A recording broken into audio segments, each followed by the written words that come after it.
This was a very nice film of our platinum sponsor Infine, so thank you very much.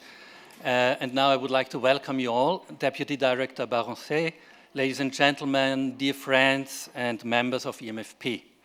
Welcome to Luxembourg and welcome to the opening session of our conference Inclusive Finance 25.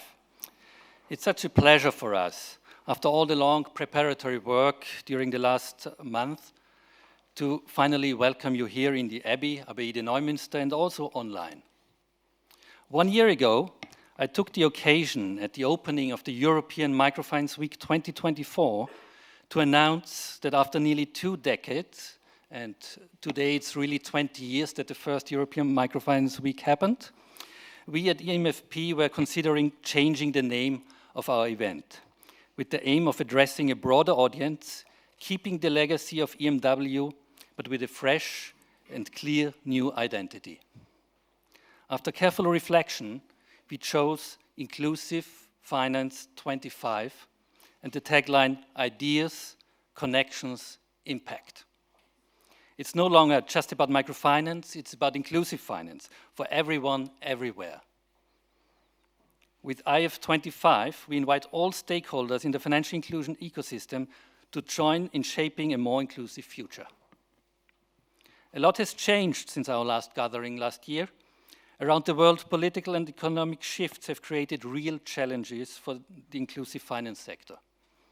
Capital flows, both public and private, are under pressure, and we are all being asked to think differently about how to adapt.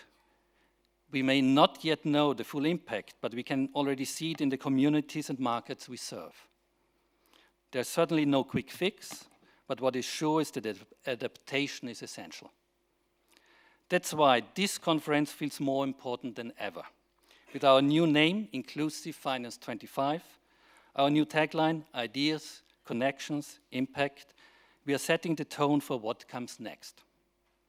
Meeting today is about more than discussion, it's about reinforcing partnerships between public and private investors, researchers, innovators, ecosystem builders, and the financial providers who serve clients on the ground. Together, our shared ideas and collective action can help the sector navigate change and drive real impact where it matters most. So let's take a look at a short video. For nearly 20 years, we've gathered here in Luxembourg to share, to learn, to connect. We called it European Microfinance Week because microfinance was where it all began. But the world has grown, and so have we. It's not just microfinance anymore. It's digital innovation, green finance, gender equality, it's resilience, inclusion, and impact. The challenges are bigger, the community is broader. But the mission, still the same, making finance work for people. So our name needed to grow too. Inclusive Finance 25. A new name, the same spirit.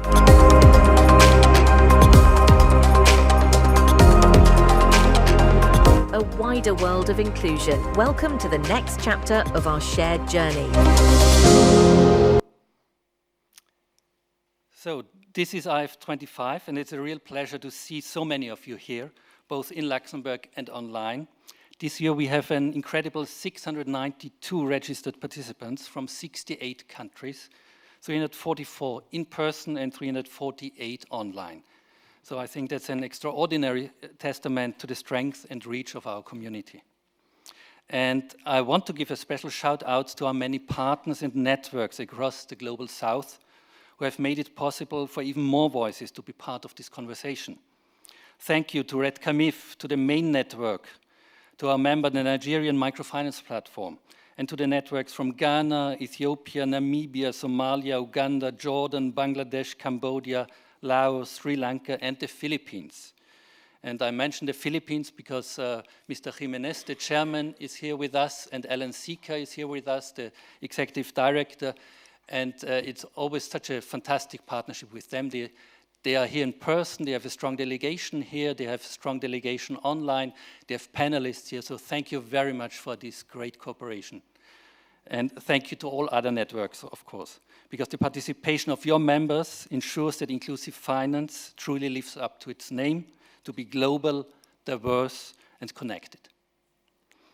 With the help and support of our members, we have prepared an impressive program for the coming 3 days, which reflects the prevailing trends and focus of our sector. There will be more than 30 sessions across several thematic streams, and I will mention just some of them. Building resilience through inclusive insurance, so this is the topic of this year's European Microfinance Award. Women's financial inclusion, climate and green finance, and cooperatives. So I think most of you know it's the year of cooperatives. And there are many more streams, and I can't mention them all, but please use the conference app. You find all the information there. You can also network and arrange meetings with other participants. So it's really, really useful. And one of the absolute highlights of IF25 is, as every year, the European Microfinance Award ceremony. So this year on building resilience through inclusive insurance, and I hope that you join us tomorrow late afternoon at the European Investment Bank to celebrate, to cheer the finalists, and to enjoy the festivities. And now I would like to say a special thank you to our main funders, the Luxembourg Ministry of Foreign and European Affairs, Defense, Development Cooperation and Foreign Trade, and the Luxembourg Ministry of Finance for their support. We are extremely grateful for the support of the Luxembourg government, not only for our own work, but also for its support for the financial inclusion sector in general. I also would like to thank our sponsors, our platinum sponsor Infine, our gold sponsor AXA, our silver sponsors, the European Investment Bank, and the Global Supply Chain Support Fund, our bronze sponsors Arendt and BNP Paribas, our French sponsor Linklaters, as well as our cocktail sponsors AfD, and also the Microinsurance Network. And the Microinsurance Network, as many of you know, has played also a very important role as European Microfinance Award partner this year. A big thank you goes also to our media partners, FinDev Gateway, Portail FinDev, Impact Entrepreneur, and Next Billion for spreading the word. And you may have also seen a new hashtag around, which is Let's Make It Happen, from the organization of the same name. And we are delighted to work with them this year to help highlight Luxembourg's position as a committed player on the international scene. And finally, I would like to thank the more than 100 speakers, panelists, moderators in more than 30 panels, and all those who contributed to this conference with their time, insights, and work. Next up, Mr. Thomas Barbancey, Deputy Director for Development Cooperation and Humanitarian Affairs, will give us the opening remarks of this conference, and this will be followed by the opening plenary session, which will be moderated by Bénédicte Godefroy, Director of Programs at one of our founding members, ADA. Mr. Barbancey, we are thrilled to have you with us for the very first time. On behalf of the whole e-MFP family, a very, very warm welcome. It's fantastic to have you here. As we begin, let's take a moment to recognize the significance of this gathering. So many dedicated professionals, innovators, and change makers united by a shared mission to make finance more inclusive, more resilient, and more impactful for all. Welcome once again, and thank you for being part of this journey. I wish you all an interesting afternoon and a great Inclusive Finance 25. And now I ask Mr. Barbancey to take the floor. Thank you.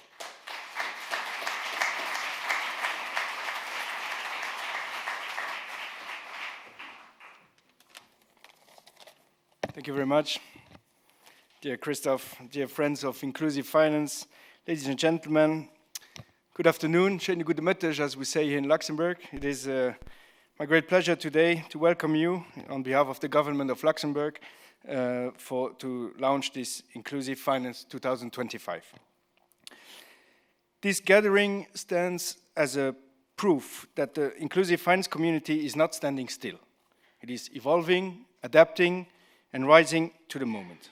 It reflects the spirit of partnership that defines Luxembourg's approach to development cooperation: pragmatic, ambitious, and deeply human. We meet today under a theme that could not be more timely: navigating the new funding reality of inclusive finance. Across the globe, financial landscapes are shifting. Budgets are tightening, priorities are changing, and the gap between ambition and resources is real. But this is not a moment for retreat. It is a call for innovation, collaboration, and bold thinking. Yes, development finance is under pressure, but the strength of the sector has always been its ability to turn constraints into opportunities. The weight of the challenges ahead is growing, but so too is the power of our collective response. Public and private capital providers, financial institutions, and innovators each hold a piece of the solution. Partnerships are no longer optional, they are essential. Over the coming days, you will explore themes that reflect both urgency and possibility. Women's financial inclusion, climate adaptation, client protection, disability inclusion, and inclusive insurance. Each of these topics speaks to one shared vision, a world where finance truly serves people and the planet. Luxembourg is very proud to support this work and proud to stand behind the European microfinance platform, whose leadership has helped position Luxembourg as a recognized hub for innovative finance with purpose. This year also marks a milestone, the 80th anniversary of the United Nations, a powerful reminder of why multilateral cooperation matters more than ever. The global system faces pressures, yes, but this anniversary calls us to renew our commitment, to close the gap between ambition and resources, and to reimagine how we work together. Doing more is no longer a slogan, it is a necessity. And it is a challenge we can meet if we act boldly and collectively. So ladies and gentlemen, today Luxembourg welcomes you not only as guests, but as partners to this effort. We welcome your ideas, your experience, your commitment you bring to this shared mission. And may these days ahead inspire meaningful dialogue and genuine collaboration, and may they lead to fresh insight and practical solutions to move our community forward. Thank you very much.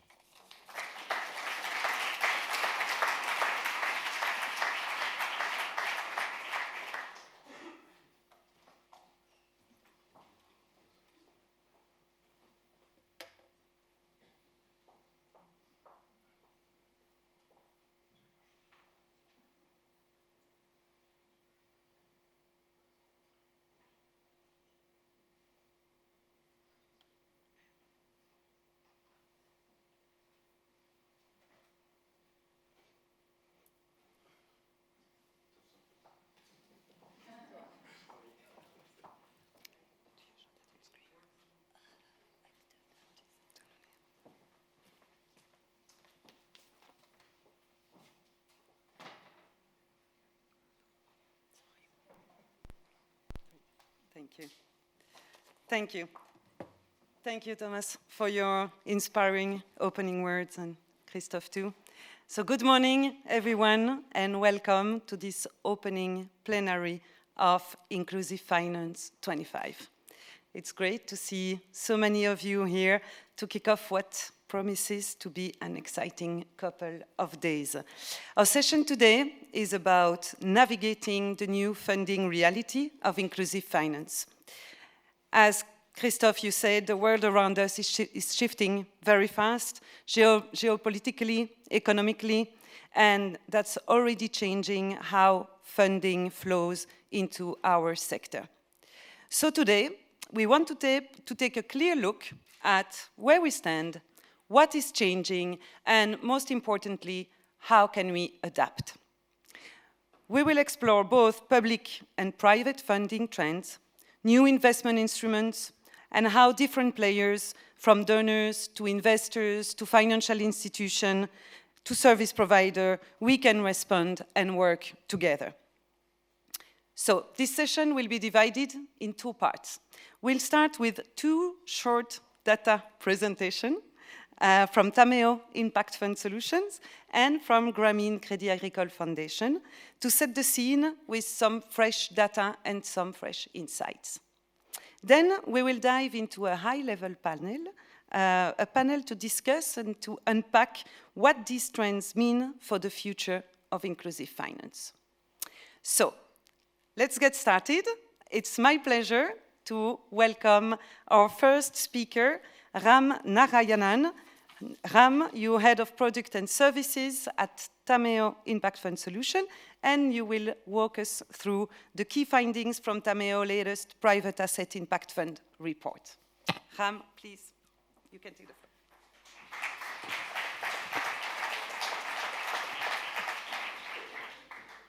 Thanks a lot, Benedict. Good afternoon, everyone. Thanks to all of you for joining the session. I'm very happy and honored to be able to contribute to this discussion on navigating the new funding reality of inclusive finance. Today, within the next 8 minutes, I'll try to present you some fund-level information that we compile here at Tameo. So as an organization, our mission is to really promote data transparency on the activities of private asset impact funds investing in developing markets. And as many of those funds have integrated financial inclusion as a core value proposition towards their investors. So within the next few slides, what we'll try to look at is how the financial inclusion funds, so the microcredit investment vehicles, are being positioned within the full landscape of private asset impact funds, how the offering towards investors has been evolving over the recent years, what is the current funding composition of these funds, because that's a key component, especially now within the context of this international aid situation, because a lot of these funds are being financed partly by public money. So it's very important to then invest into FSPs in developing markets. So it's very important to continue monitoring what's happening, especially in the recent context. So let me start first by giving you a sizing perspective and explain to you what we are going to look at in this specific presentation. So we'll focus today on the very last bubble, the small bubble that you see here, the financial inclusion funds. So as I mentioned, they are part of a broader universe of private asset impact fund market. This market at Tameo, we estimate it at 104 billion in cumulative AUM as of 2024. And as you can see, we really look, and we are talking about a niche within even impact investing as a broader investment strategy. And all of us today in this room, what we want is we want to see this market scale up, and what will be key going forward is to continue monitoring what's happening and try to see how to facilitate financial inclusion in developing markets.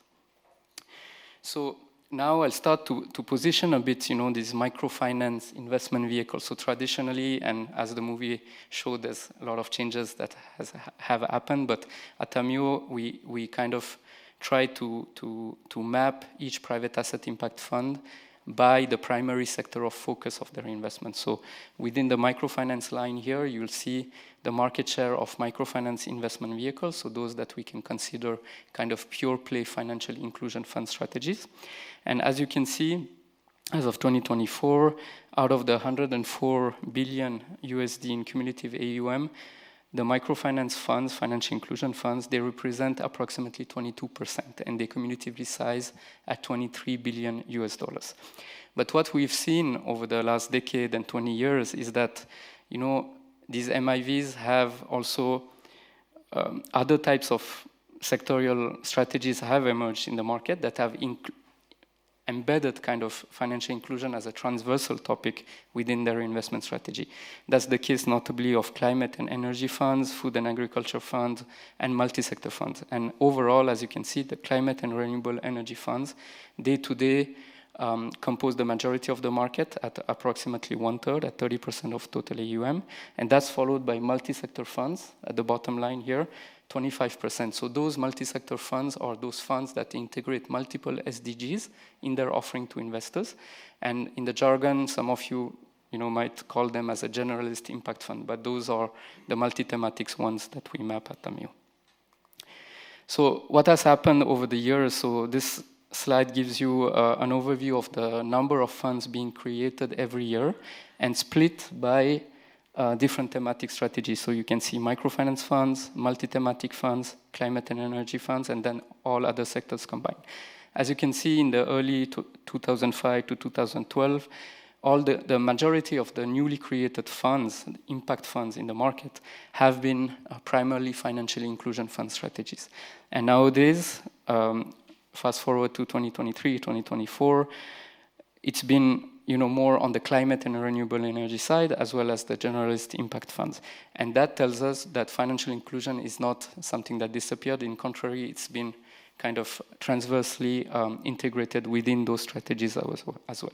So there's been kind of continued creation of pure play financial inclusion funds, but then there's more and more demand for multi-thematic offerings in the market, as well as climate and green and renewable energy strategies.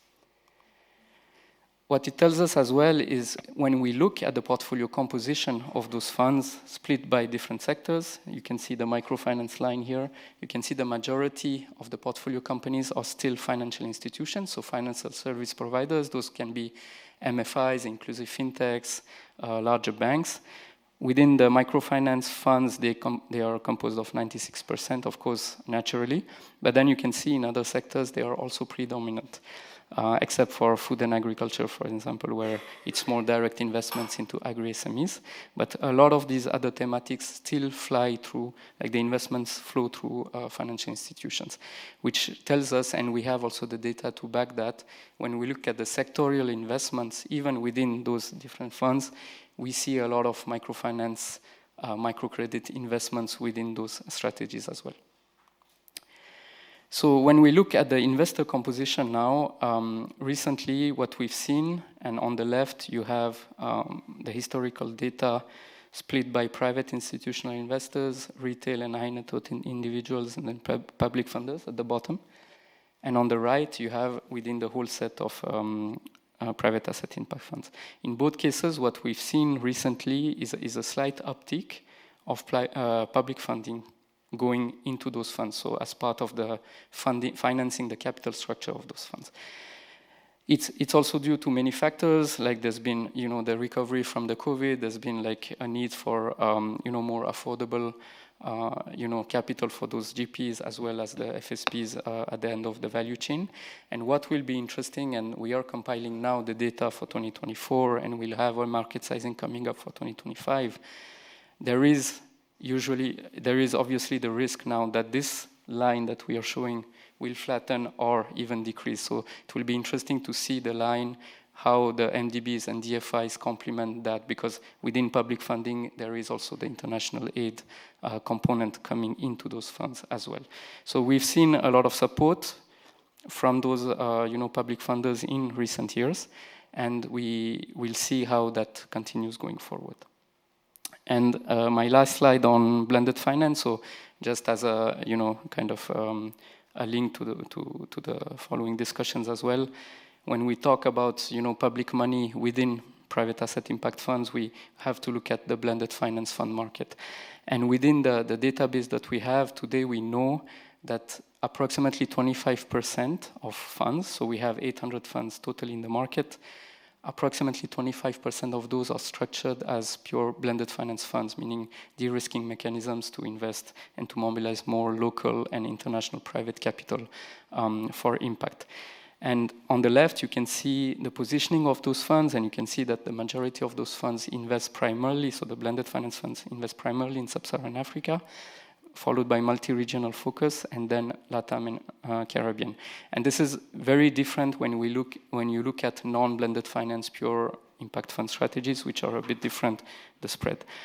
And then within the thematic areas here, the table, you can see that microfinance still plays an important role, but again, blended finance, public money, goes more and more towards climate and renewable energy strategies, food and agriculture strategies, SME development as well. Why we are showing this is that this is the concentration is high in those markets, and the money trying to be mobilized is intended to go to Sub-Saharan Africa. So those are markets which are today at risk with the current situation and the current landscape of international funding. So something to keep on, and hopefully this informs a bit also the panel discussion next. So I invite you to, if you're interested, to download the report. It's freely available on our website. I'm very happy to give the floor to the next speaker. Thank you. Thank you. Thank you very much, Ram. That's a great overview to kick us off. Second part of the data presentation will be given by Philippe Guichendu, that will take us through some data from the recent survey.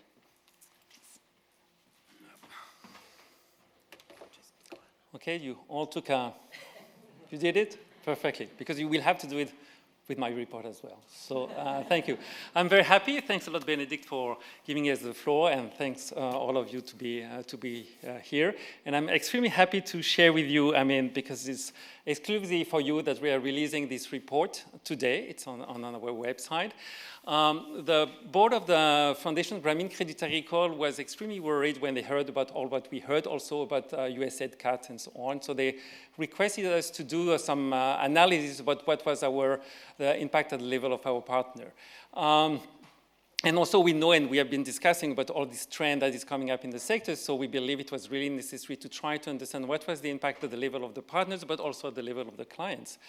We realized also that we couldn't do this alone because, we're part of the sectors, and if we want to find solutions, we have to do it together. So that's why we decided to do this with Cerise SPTF and the Financial Inclusion Equity Council, and they are here in the room, so I really wanted to thank them a lot for the collaboration we did on this study. So the idea was really to figure out what has been the impact. So we have been able to gather data from 86 organizations from 58 countries. So you see it's a pretty large one, even though the majority are coming from sub-Saharan Africa. 79% of the respondents were microfinance institutions, but the rest are either networks or research institutes and so on. And they had a very strong focus on agricultural finance, and that we'll see there will be a big impact on the projects. So what has been the main outcome impact? And I will summarize it pretty rapidly. The main impact has been on partnerships. As you see, it's around 60% that they say they have been affected on the partnership, and we'll see how later on. Then it came to the resources, and then on client portfolio quality. What was also quite interesting to figure out is that 58% of the organization that were with whom we work, they were really depending on either directly or indirectly from international aid. So even though we know that the sectors is expected to be sustainable, we see that quite a lot of them are still depending or are still working with some international aid. So the impact on the cut could be very, very, very high. So I forgot to mention at the beginning that we all heard about USAID, but what you have to know is that, the drop in international aid started much before, because in 2024, the drop has been of 7.4% from the OECD, and they believe that this year is going to be around almost 20%.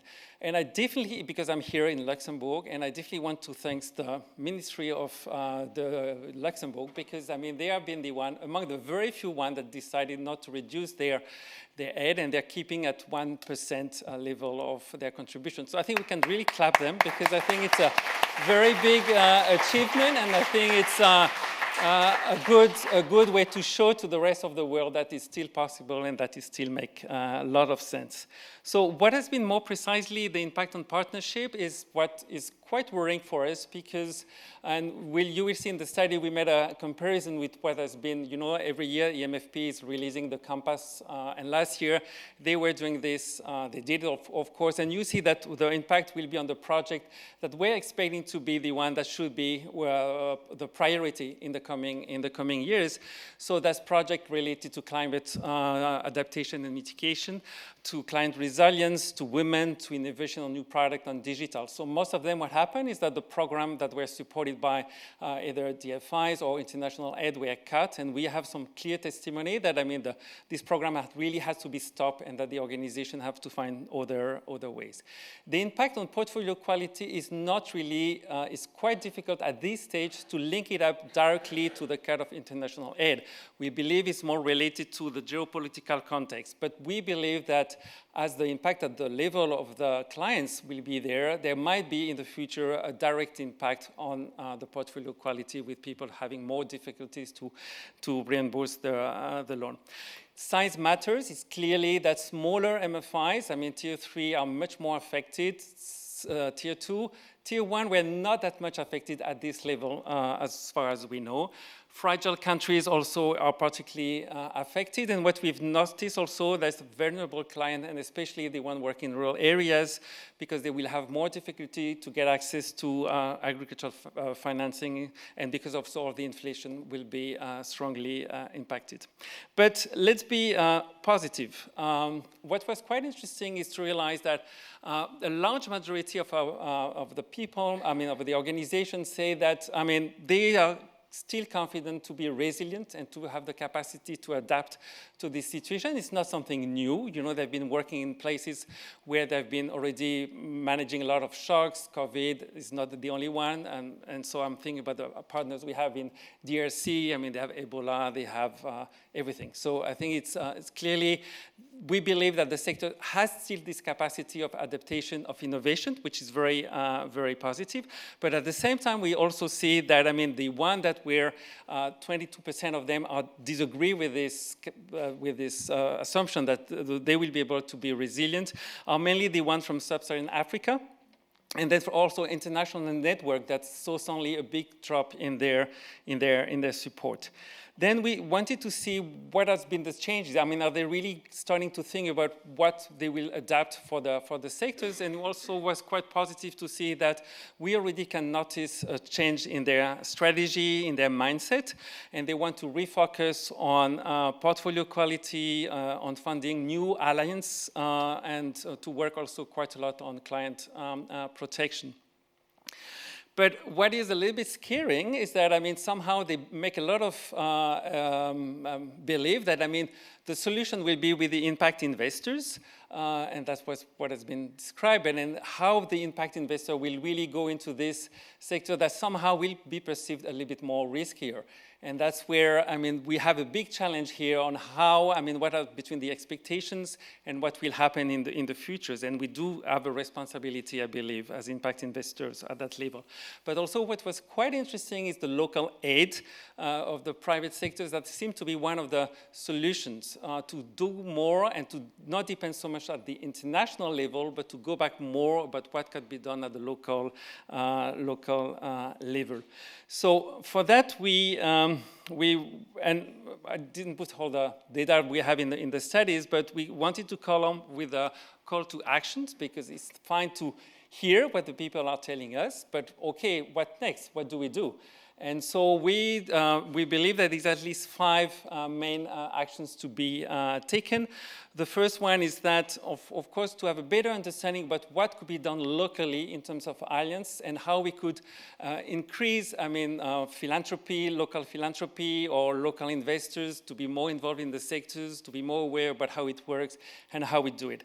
Then we also, it was already mentioned, need to what we call revamp investment structures, but what it means behind this big word is blended finance. We strongly believe that blended finance remain a way to try to find solutions, a way to help the sectors to work on de-risking mechanism and to help to get more access to more private funders. We strongly believe that there will be a need of institutions, rather collaborations. New collaboration needs to be set up among the organizations. They need to think more efficiency together. They need to work and have more global approaches. Then, of course, client protection has been really a big point, because we understand that client will be directly affected with all the social support that they will not receive anymore. In the study, you will see we talk about, for example, the WASH program and so on. So client protection should remain more than ever on the priority of the actors. Last but not least is impact measurement. We cannot move on if we do not prove the impact. We cannot attract new investors, private sectors, if we don't prove what we have done, what has been the impact. Because I think that what we have to understand is that behind this cut in international aid is not only a budget cut, it's also a new perception about what is development and what should be development. And so that's why we have to prove that still investing in inclusive finance makes sense not only for us, but makes sense for all the people we are supporting in the sectors. So if you want to have all the details, it's now online. You have it in French, you have it in English, and soon in Spanish tomorrow or the day after tomorrow. And you can take very nice pictures of me through this presentation. Thanks a lot.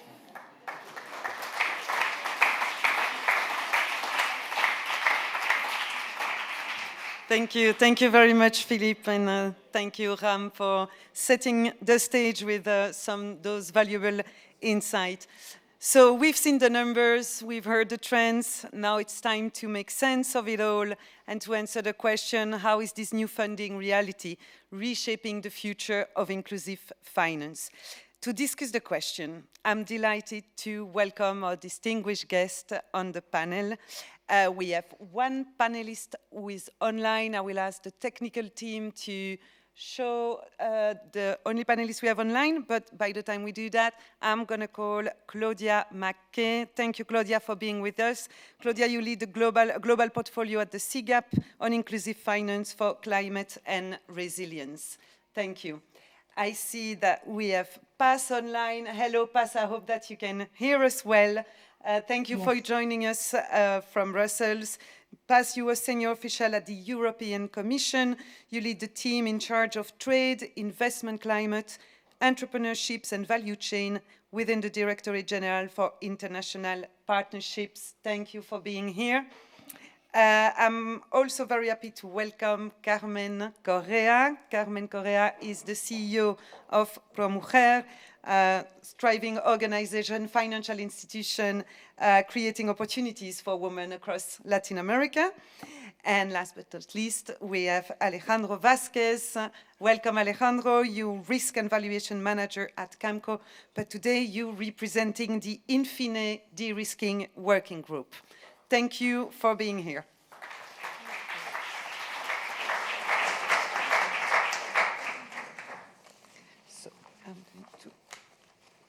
So, Paz, I think you can hear us well, and I think we can hear you as well. Yes, I hope so. Yes, I confirm. Thank you.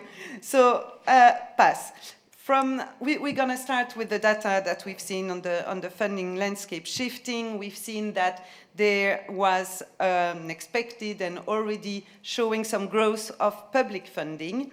And I would like to ask you, from where you stand at the European Commission, do you observe the same shifts in funding flows for financial inclusion?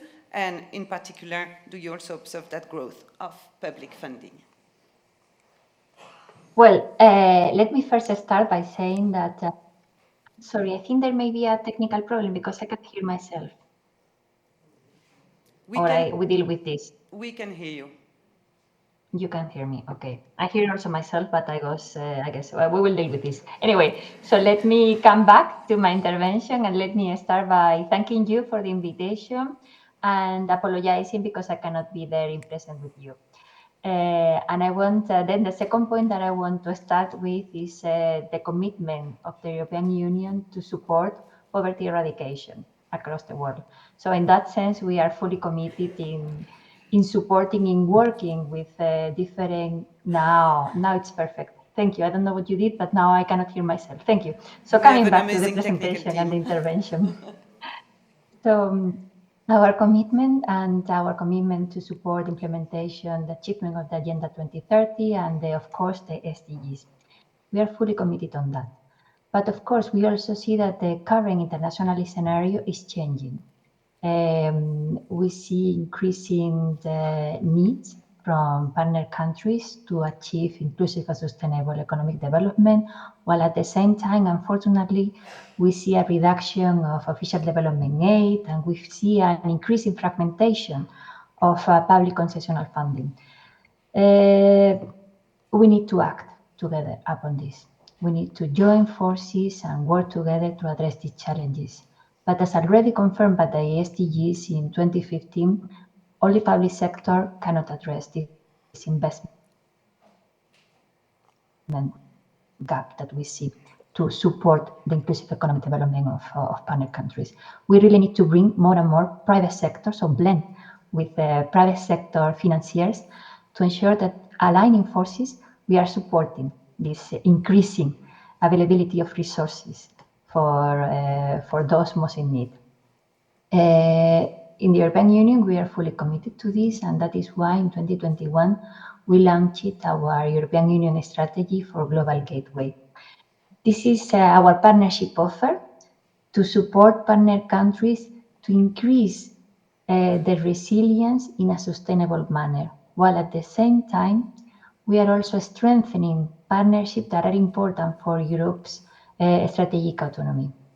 This is the way that we have to bring in private and public finance to ensure that together we are working in increasing sustainable infrastructure for partner countries, but also addressing with soft measures and improving conducive and enabling environment for investments to come, to thrive, and to increase.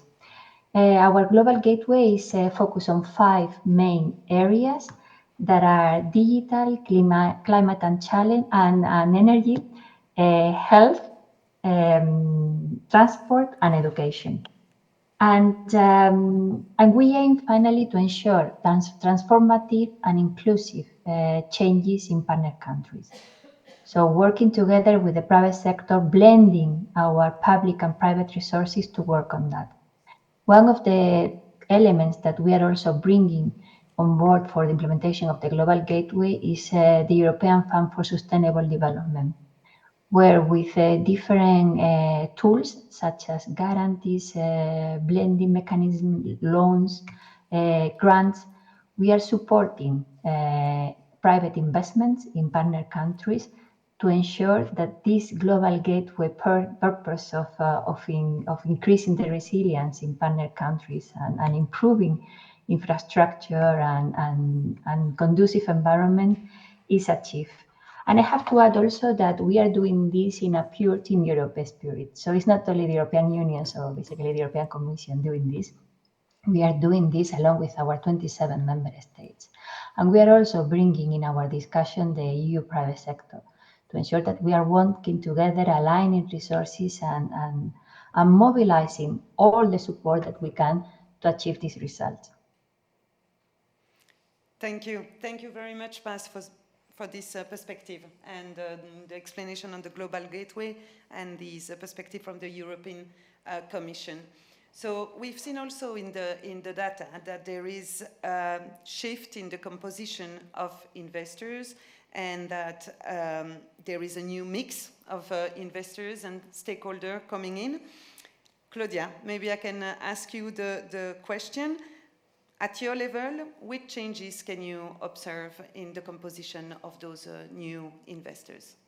Sure. Thank you, Benedict, and thank you, everyone. It's an honor to be here. I wish that we were kicking off our time together with better news and a different topic, but you know, this is what we have, and so I think it really does mean something to at least come together and discuss the way forward and discuss solutions. So thank you for organizing this. So what we're seeing at CGAP aligns very much with what we've heard from the speakers so far. I think that it's clear that there is a story of contraction happening right now, but also a story of recomposition. And I think it's important to kind of talk about both sides of what is happening right now. CGAP, many of you may know, has done a funder survey for many, many years where we track total funding flows to financial inclusion. This has been mostly focused on public funders, on bilaterals, multilaterals, DFIs, some of the bigger foundations as well. The last time we did this was in 2022, and at that point, flows were stabilizing after a decade or so of very high growth. Since then, of course, you know, we definitely have seen contraction, as Philippe mentioned, starting in 2024. 7% ODA in 2025 will be, you know, much more. So the story of contraction is there. But we worked with Ram's team at Tameo actually to look at some of the non-traditional funders that we know have really entered the space in larger numbers in the last couple of years. So if you can put up the slide. Oh, is it up? It was there, yeah. Great. So if you put up the slide, we identified more than 2,000 additional funders that we had not previously been tracking in our funder survey. Ranging from venture capital to asset managers, commercial banks, again, as Philippe said, local commercial banks also seeing more kind of local sources of funding available. And so it's clear that the composition of the big funders, the few big funders dominating, is really going to be changing, or is already changing. But one thing that is interesting is that about 1/3, at least, of the asset managers and venture capital firms that we found do not have an explicit impact mandate. So they're focused on performance, on scale, on risk-adjusted returns. They are not focused on poverty and the social impact mission that the microfinance community technically has been. So it's a different set of incentives, it's a different language, and we're going to have to work to kind of close that gap, and that's what we're going to talk about more. But just to say, we will be doing this survey again, and then figuring out how we kind of include some of these funders so that we can give a more accurate picture. But what we can see, contraction, yes, but also very much impacting this is a change in who's funding financial inclusion. Thank you, Claudia. We've also seen from the data that the creation of financial inclusion only funds are declining. We used to have a lot of those at the beginning of the 2000 years, not so much.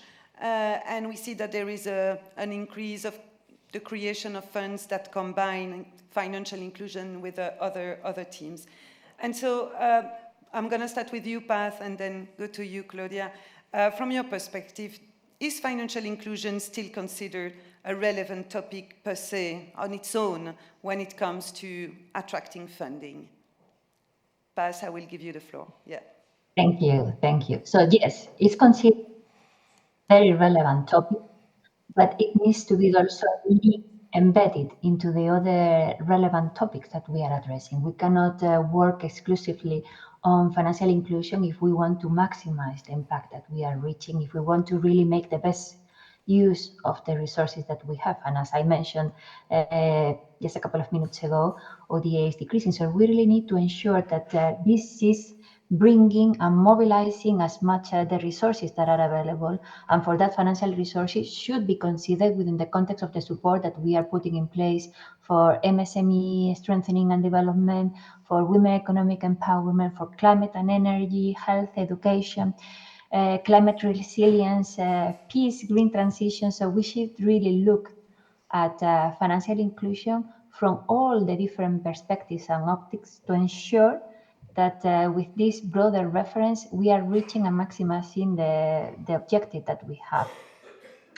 So this is basically the approach also that, of course, the European Commission, the European Union is taking on this regard. Thank you. Thank you, Paz. Claudia, do you also see and believe that financial inclusion needs to be tied to? I agree, and this has been going on for a long time. For the last few years, this is not, a 2025 issue. I just think that it's just accelerating with the current, contraction in money. That absolutely, we can no longer, talk about financial inclusion as a standalone goal, but really have to tie it to what funders and governments care about, which, as Paz said, is jobs, is climate, is reducing migration, into their developed countries. I mean, these are the things that we need to be able to show impact on.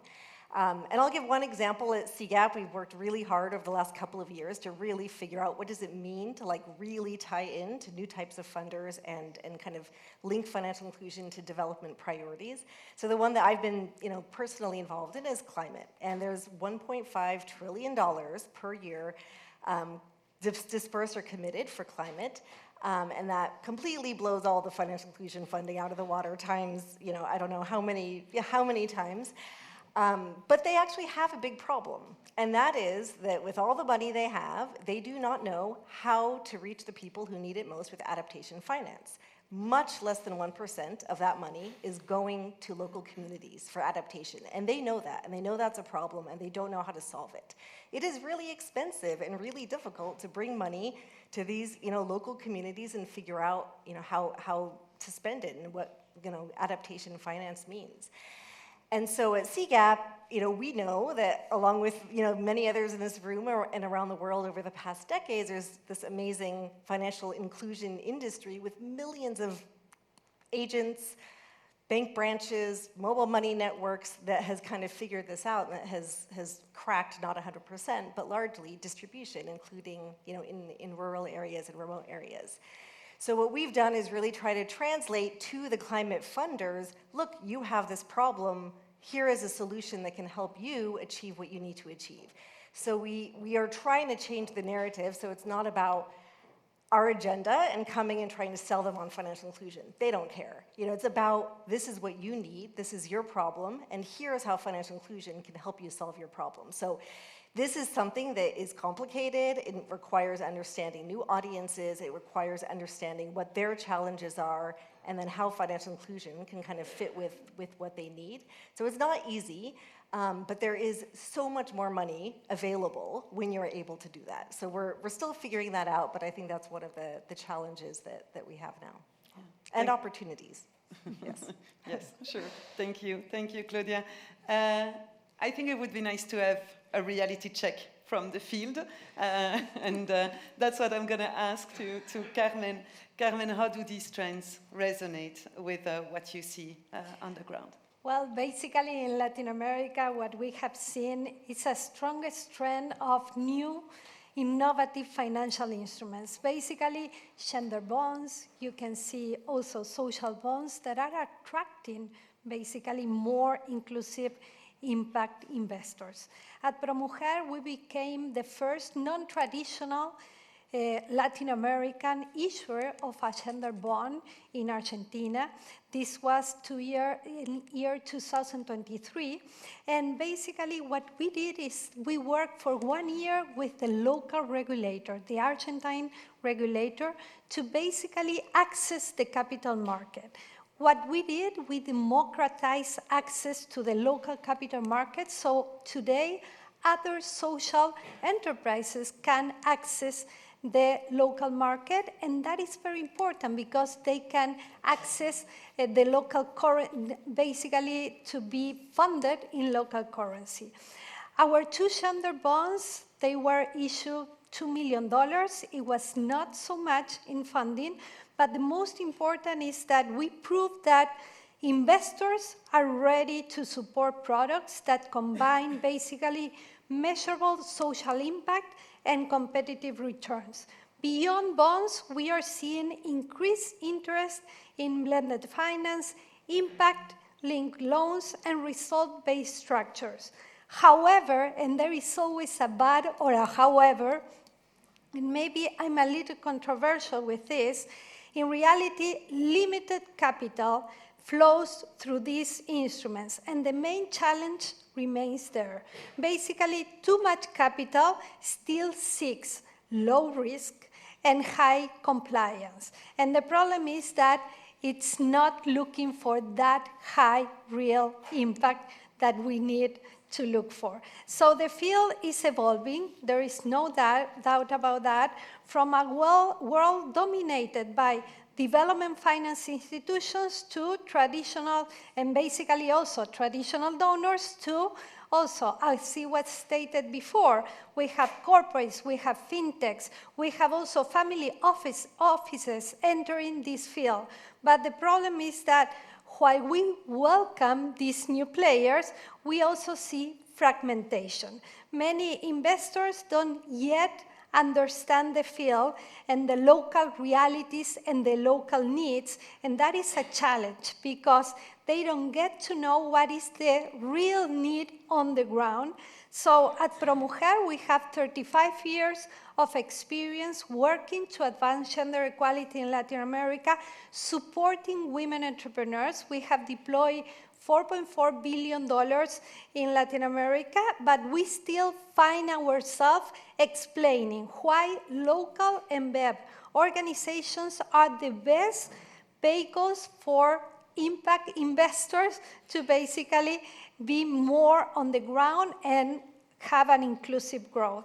In fact, when we explore creating our own fund, we were labeled as a first-time manager, and that didn't allow us to advance. So if we want to innovate, we must enable new players, we must diverse fund managers, and we also need to basically take risk.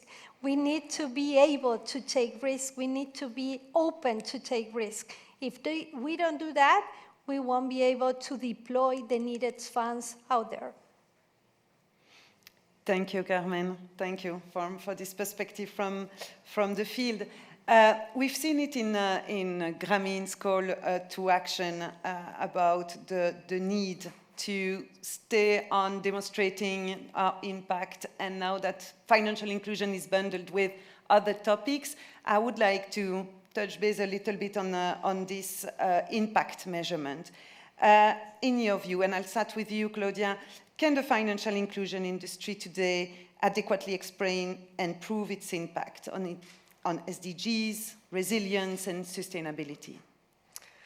I'd be curious to do a vote if we had time from the audience on this one. My personal opinion is I know we've invested so much, in this, but we still have not come far enough, and I think a lot of the studies that have been done are very localized, or, it's really still not easy to kind of look across and be able to point to evidence. And as we said, this is going to be more important than ever as money is scarce, and even within funders, there's a higher bar to kind of justify, why financial inclusion. So one thing that CGAP has tried to do that I wanted to make sure everyone is aware of and using, if you could go to the slide on our impact pathfinder. Is it coming up? Yeah. So essentially what we have tried to do is not recreate the wheel, but take over 600 rigorous studies that have been done on the impact of financial inclusion and really map them and develop a tool that anyone, see, I had to join the QR gang, see everyone taking pictures, and basically develop an interactive tool that anyone can go and use and try to see what is the impact and what are the pathways linking the different financial products, credit, savings, insurance, and payments to some of the development outcomes. So the ones that have been done, you can see are women's economic empowerment, a few on climate change, and then jobs and entrepreneurship. And again, it's interactive, so you can click on it, and then it kind of synthesizes across the studies to kind of describe the pathway and kind of say, is the evidence strong, is it weak, is it mixed, and you can parse it out. We are currently building out a few more pathways, including on poverty reduction and economic growth, and so those will be added over the coming months. The intention is that this is really, for funders themselves to be able to test the evidence and test the assumptions, and as I said, kind of also build the internal case. Many of our members said we need more to be able to continue to justify funding financial inclusion and how it ties to this. It's also for the rest of us who are not funders, but who want to dig into the evidence and see what it says, see where the gaps still are, where we need to do more research. And also, I should say, look at some of the pathways that are actually negative. These are not all positive, and I'll let you find them for yourselves, but there are still some pathways where the link between financial services and the outcomes we want to see are not positive, and that's a different topic of discussion. So I think this is another area where we need to continue to have more investment and more support, but we're on the right track. We've been trying, but I think the urgency is higher now to make sure we have tools like this that really synthesize and try to provide more definitive answers on impact. Yeah. Thank you, Claudia, and thank you for sharing that tool, Impact Pathfinder. Scan the QR code because I'm going to switch back to Path on screen in a few seconds. Path, could you share with us what's your view on impact measurement? Do we do enough? What are still the gaps that you see at the level of the European Commission? So first, let me reiterate that indeed financial inclusion is a key element, a key driver to achieve SDGs. And there should be ways to correctly measure financial inclusion now that we are, in a sense, reducing our work, our support of financial inclusion as a standalone subject, and we are more horizontally as a cross-cutting issue addressing financial inclusion in the different sectors in which we are working. We should work together with financial institutions to develop new key performance indicators to be able to address financial inclusion, to be able to measure financial inclusion. I always joke whenever we work with beneficiaries and implementing partners, without monitoring, without results, without data, you don't exist. So without data on financial inclusion, we don't exist. So this data is key to ensure that we are showing results and therefore leveraging, increasing interest and showcasing how positive working and addressing financial inclusion is. We are in regular discussion, as I mentioned before, with our European Fund for Sustainable Development, that we started working with this approach with development financial institutions, the European Investment Bank, the BRD, ETFI. So relevant financial institution. We started working with AFSD already almost 10 years ago. And within this approach, we started to see how still there is a need for financial institutions, for local financial institutions, not only European, but also local financial institutions, but also for ultimate beneficiaries to understand, to see how financial inclusion can be measured. That is why we normally put in place technical assistance to support financial institutions, both here but also in partner countries, and MSMEs, so beneficiaries, ultimate beneficiaries, to see how we can better develop and gather the information about KPIs relevant for financial inclusion. So technical assistance is a key element where we are putting strong effort to ensure that we can measure financial inclusion and we have the correct KPIs and therefore the correct indicators for that. Thank you. Thank you, Paz. Carmen, how big is the challenge of this broader impact measurement at the level of a financial institution? What we are seeing is that financial inclusion alone, right now, is not basically not enough to attract the needed funds. So now it must be always connected, and Tamir was referring as this pure microfinance, but now it must be connected to a broader, basically global priority. The most promising, and it was stated before, models are those that combine financial inclusion with climate resilience, digital inclusion, care economy. So we have various themes to which it should be related. It is very important to relate financial inclusion with all those and thinking holistically. I want to also reframe that, but there is a need still out there for financial inclusion and for that pure microfinance. So we need to push for a reshape with priorities, and I'm questioning why, because it could make a lot of sense in some cases, but in other cases, we need that financial inclusion, that pure microfinance funds to basically support the women out there. So what in Latin America, we have to be very clear that financial inclusion remains an unfulfilled promise. So we still need also funding for those microfinance institutions and not necessarily relate them to a specific theme. Today, 73% of women entrepreneurs don't have access to the needed funds to grow their businesses. So I'm questioning, should I really have to wonder what other hot topic I should include to be able to attract funds?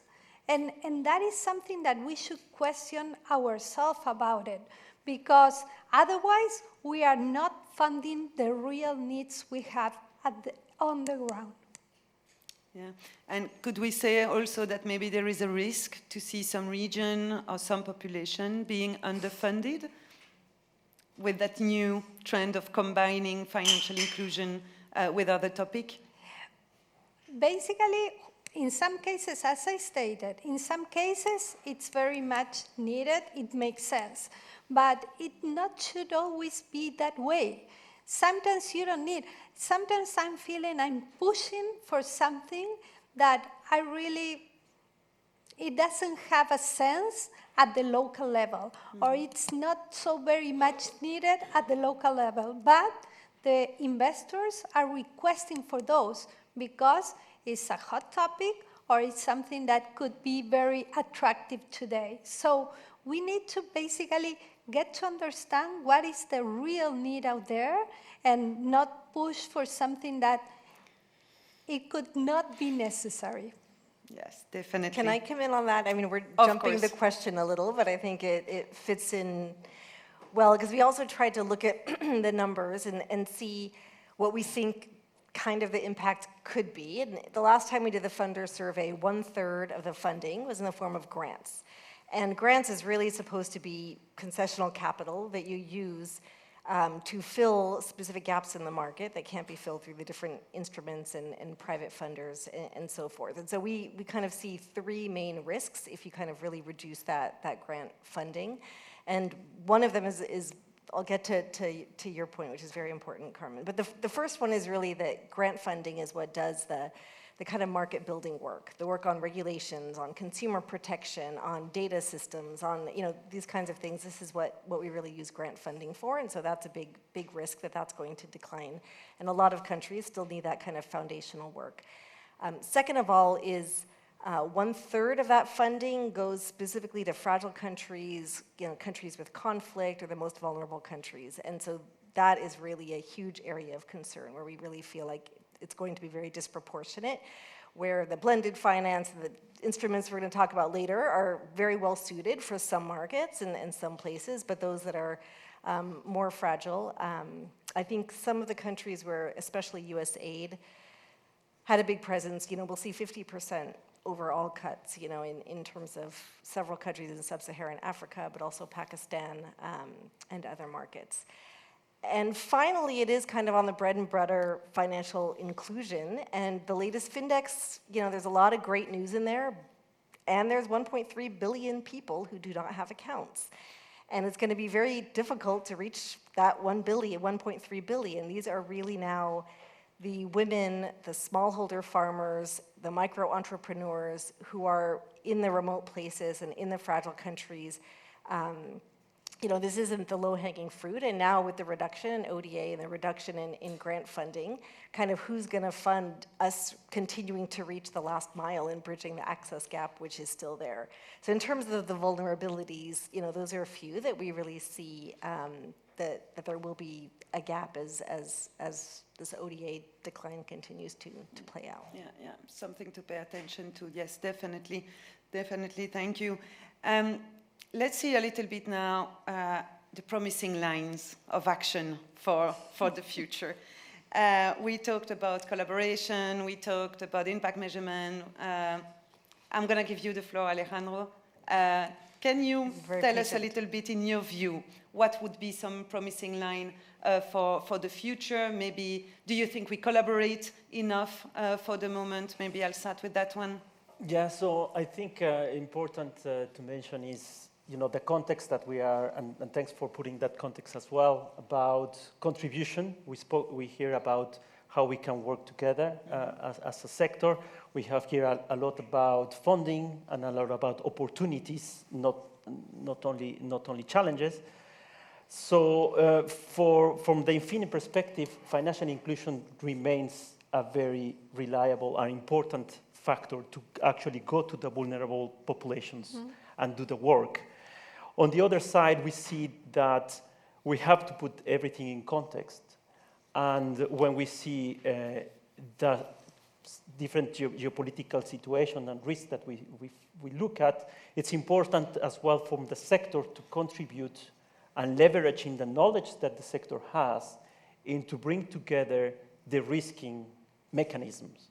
And basically, today I'm sitting here because part of what IFINE has done from last year, there was a call to action saying, well, we see this trend, we see public funding, it's reducing, we see the opportunity to attract new funding.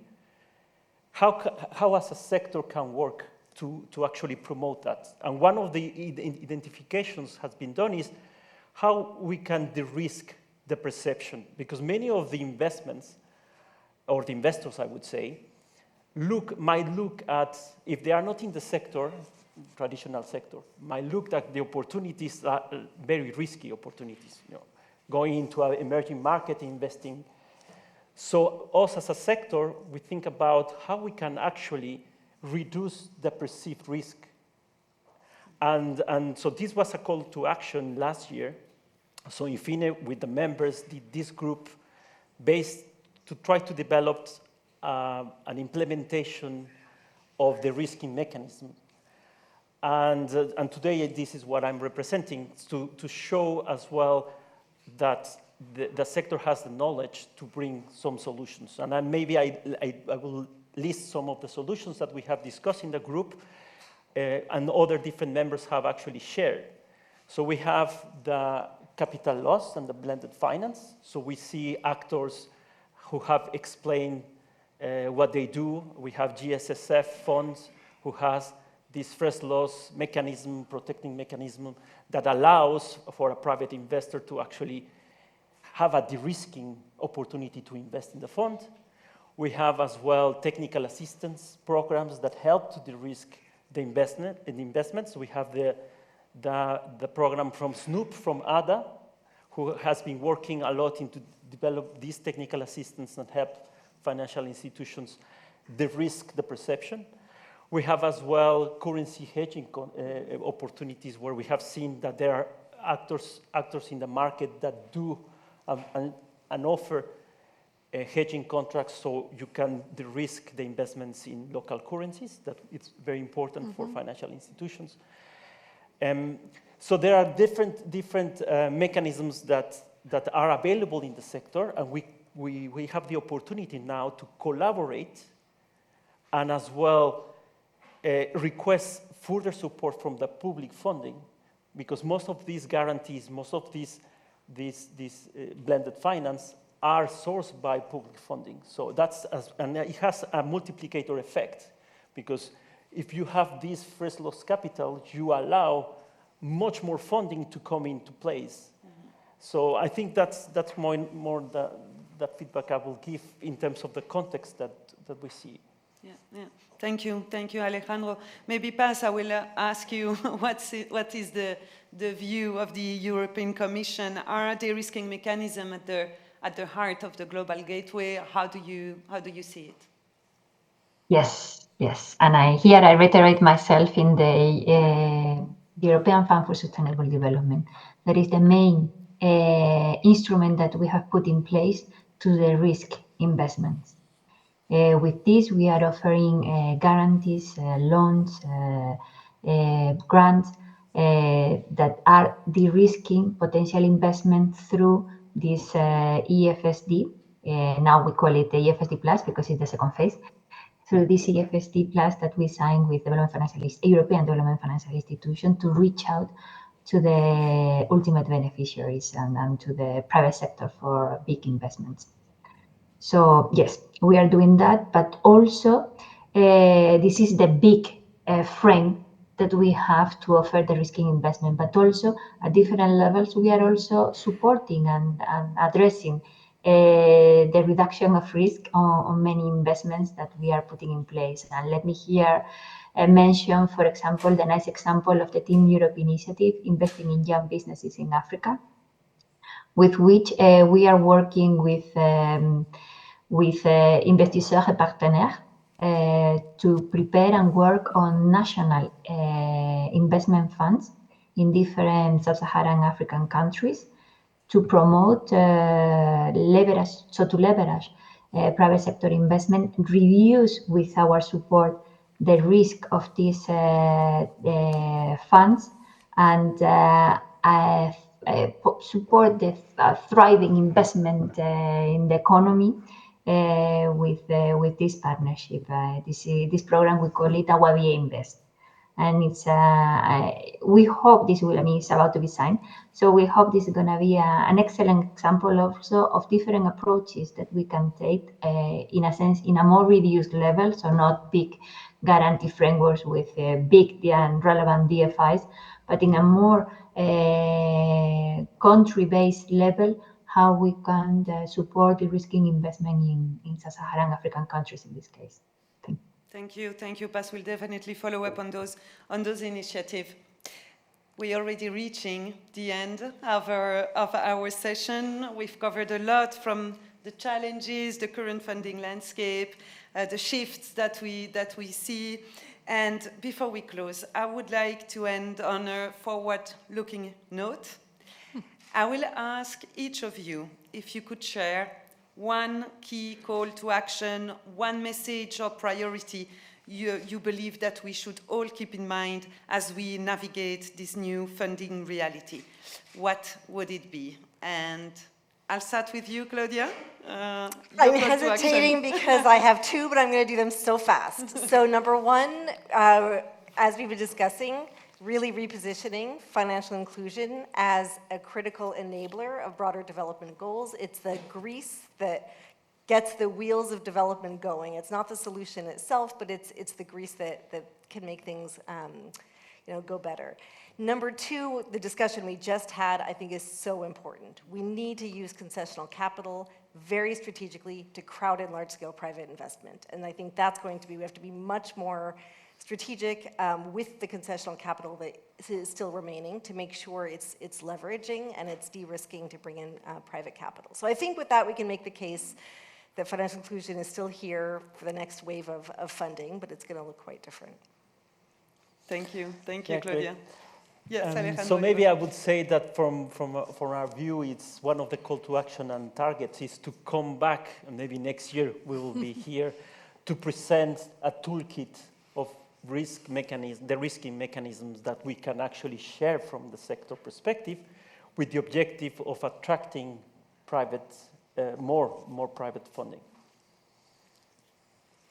For me, we don't lack capital. There is capital out there. What we lack is coordination, we lack trust, and we lack boldness. So let's move from conversation to coordination, from reporting to action. We need to act, and we need to act right now. We don't have more time. We need to build bridges among different sectors.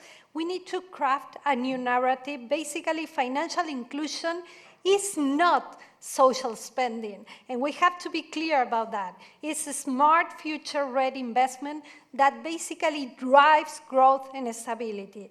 And last and not least, we need to empower local actors. That is key if we really want to generate an impact. Yeah, definitely. Thank you, Carmen. And wait. We also have, I would like to hear the call of action from Paz online. So let's go. Thank you. It's always very difficult when you are last in saying which are the next step and the call for action in this case. So I would like to support the call for actions that the other three panelists have already said. And to add that the international community, we should collaborate more. I think already collaboration is very positive, but there is always room for improvement. We should make sure that we complement better each other, and that financial inclusion, even if mainstream in different priorities, is still a key element to address inclusive and sustainable economic development. That should be the purpose, the ultimate objective of our actions. Thank you. Thank you, Paz. Thank you to all the panelists. Those call to action, deserve an applause. Thank you so much to all our speakers for these powerful closing messages. Thank you to all for your attention. We've heard a clear message. The funding landscape is changing, but so are the opportunities. Collaboration, innovation, and evidence of impact will be key to move forward. This conversation doesn't end here. The topic of funding will continue throughout this conference, including tomorrow afternoon's session, where we'll talk about new realities in climate adaptation investing, which will explore some of these themes more in depth. Once again, a warm thank you to our data presenter, Philippe and Ram, to our panelists, Paz online, Claudia, Alejandro, and Carmen, and to all of you, I wish you a great conference ahead, full of inspiring discussion and meaningful connection. Thank you. Thank you.